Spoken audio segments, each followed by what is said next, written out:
হরে কৃষ্ণ। ভগবান ভগবদ্গীতায় বলছেন, ভগবান শ্রীকৃষ্ণ, যে সঙ্গের ফলে কি হয়। সঙ্গ অর্থাৎ আমরা ভাবি যে কারুর সঙ্গে বসে থাকলেই তার সঙ্গ করা হয়, কিন্তু তা নয়। সঙ্গ অর্থাৎ অ্যাসোসিয়েশন আমরা বিভিন্নভাবে নিয়ে থাকি, মনের মাধ্যমেও নিয়ে থাকি। কিভাবে না, একটি শ্লোকে ভগবান খুব সুন্দরভাবে জিনিসটাকে বোঝাচ্ছেন। তিনি বলছেন, ধায়ত বিষয়াং পুংসা সঙ্গস্তেষু প্রজায়তে সঙ্গত সঞ্জায়তে কামত কামত ক্রোধ বিজায়তে ক্রোধত ভবতি সম্মোহত সম্মোহত স্মৃতি ভংসাৎ স্মৃতি ভংসাৎ বুদ্ধি নাশো বুদ্ধি নাশাৎ প্রণশ্যতি। আমি বুঝিয়ে দিচ্ছি। বলা হচ্ছে ধায়ত বিষয়াং পুংসাৎ, একটি বিষয়ের প্রতি মন ধাবিত হয়। যখন আমরা দেখি, যখন আমরা খুব অল্প বয়সে থাকি, যুবক অবস্থায় বা যুবতী অবস্থায় থাকি, কোনো একটি বিশেষ জিনিসের প্রতি আমাদের খুব লক্ষ্য যায়, এবং তখন আমরা ভাবি, যেহেতু আমাদের অভিজ্ঞতা অনেক কম, আমরা ভাবি এটা না পেলে আমার চলবে না, এবং তখন মনের মাধ্যমে তার সঙ্গ করতে থাকি। ধায়ত বিষয়াং পুংসাৎ সঙ্গস্তেষু প্রজায়তে, এবং তখন সঙ্গ করতে করতে কি হয়, সঙ্গত সঞ্জায়তে কামা। কামা অর্থাৎ না আমার ইচ্ছা হয় সেই জিনিসটাকে ভোগ করা। কামাত ক্রোধ বিজায়তে, অর্থাৎ আমি যখন সেই জিনিসটা পাই না, বুঝতে পারি না যেটা পেলে ভালো হবে কি না হবে, সেটা পরের কথা। যখন আমরা পাচ্ছি না, তখন আমাদের ক্রোধ হয়। ক্রোধাৎ ভবতি সম্মোহ, এবং ক্রোধ হলে কি হয়, আমরা সম্মোহিত হয়ে যাই। সম্মোহাৎ স্মৃতি ভংসাৎ, এবং তাতে কি হয়, আমার স্মৃতি ধ্বংস হয়। অর্থাৎ আমি কোন বাড়ির ছেলে, কোন বাড়ির মেয়ে, কি শিক্ষা পেয়েছি, কিভাবে আমার জীবন চলেছে, কিভাবে বাবা মামাকে বড় করেছে, আমরা সব ভুলে যাই।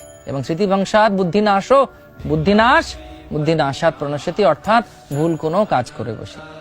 এবং সেই জন্য বলা হচ্ছে প্রথম অবস্থাতেই আমাকে আমার মনকে সংযমিত করতে হবে। যেরকম চাণক্য পণ্ডিত একটি শ্লোকে বলছেন, কি বলছেন না, এই যে বিদ্যা আছে, আধ্যাত্মিক বিদ্যা, এর মাধ্যমে মানুষ বিজয় লাভ করতে পারে। এবং এটাই হচ্ছে আধ্যাত্মিক বিদ্যাই হচ্ছে একটি বিশেষ বিদ্যা, যার মাধ্যমে যে সঙ্গ, ভুল সঙ্গ থেকে আমরা দূরে থাকতে পারি। সঙ্গত সঞ্জায়তে কাম, সেটা থেকে আমরা দূরে থাকতে পারি। তো বলা হচ্ছে যে যখন কেউ যুবক অবস্থায় থাকে বা যুবতী অবস্থায় থাকে বা অল্প বয়স থাকে, তারা যখন একে অপরকে দেখে, তারা চামড়া দেখে ভালোবাসায় পৌঁছে পড়ে। অর্থাৎ কাকে কিরকম দেখতে, কাকে কত সুন্দর দেখতে, এই দিকেই তারা মোহিত হয়ে যায়। তার বাবা মারা, যারা তাদের থেকে একটু বড় এবং প্রবীণ, তারা যখন সম্পর্কে যখন কেউ যায়, তাদের ছেলে তারা দেখে যে তাদের যোগ্যতা আছে কিনা একে অপরের সঙ্গে থাকার। অর্থাৎ নিজেদেরকে তারা, ইংলিশ ভাষায় যে শব্দটি বলা হয় মেনটেন, নিজেদেরকে প্রতিপালন করতে পারবে কিনা। কিন্তু তার পরবর্তী প্রজন্ম অর্থাৎ ঠাকুরদা ঠাকুমা দেখে যে এই দুজন ব্যক্তির মধ্যে মনের মিল হবে কিনা। এবং সেই জন্যে বলা হয় যে যত আমরা আমাদের বুদ্ধিকে বাড়াবো আধ্যাত্মিকতার মাধ্যমে, ভক্তির মাধ্যমে, তত আমাদের মধ্যে সেই শক্তি হবে ভুল এবং ঠিকের মধ্যে বিচার করা, মনের মাধ্যমে শুধু না চলা। এবং সেজন্য বলা হয় পৃথিবী ভূষণম রাজা নারীণাম ভূষণম পতি সবরী ভূষণম চন্দ্র বিদ্যা সর্বস্ব ভূষণম। অর্থাৎ ভালো রাজা হচ্ছে পৃথিবীর ভূষণ, নারীর ভূষণ তার প্রতি। এবং শুধু তাই নয়, এই যে আধ্যাত্মিক বিদ্যা, সেটি হচ্ছে সকলের একটি ভূষণ বা অলংকার। ঠিক যেরকম ভাবে রাতের সুন্দর আকাশের চন্দ্রমা হচ্ছে তার অলংকার।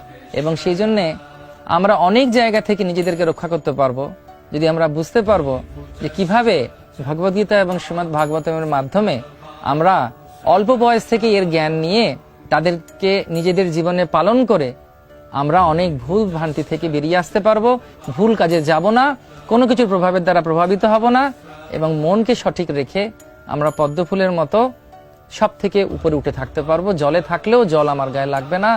কামলা দাল্লা জাল্লা জীবন টালমালা বজহু হরিপদ নিথেরে, অর্থাৎ ভগবান শ্রীহরির ভজন করলে, অর্থাৎ আধ্যাত্মিক চর্চার মধ্যে থাকলে আমরা যে কোনো পরিস্থিতিই থাকি না কেন, আমাদের মন উৎফুল্ল থাকবে, আমরা ভালো থাকবো, কারুর দ্বারা প্রভাবিত হব না, কারুর দ্বারা পরিচালিত হব না। আমরা একমাত্র পরিচালিত হব কিভাবে, আধ্যাত্মিক মঙ্গলময় ভগবানের কথার মাধ্যমে। হরে কৃষ্ণ।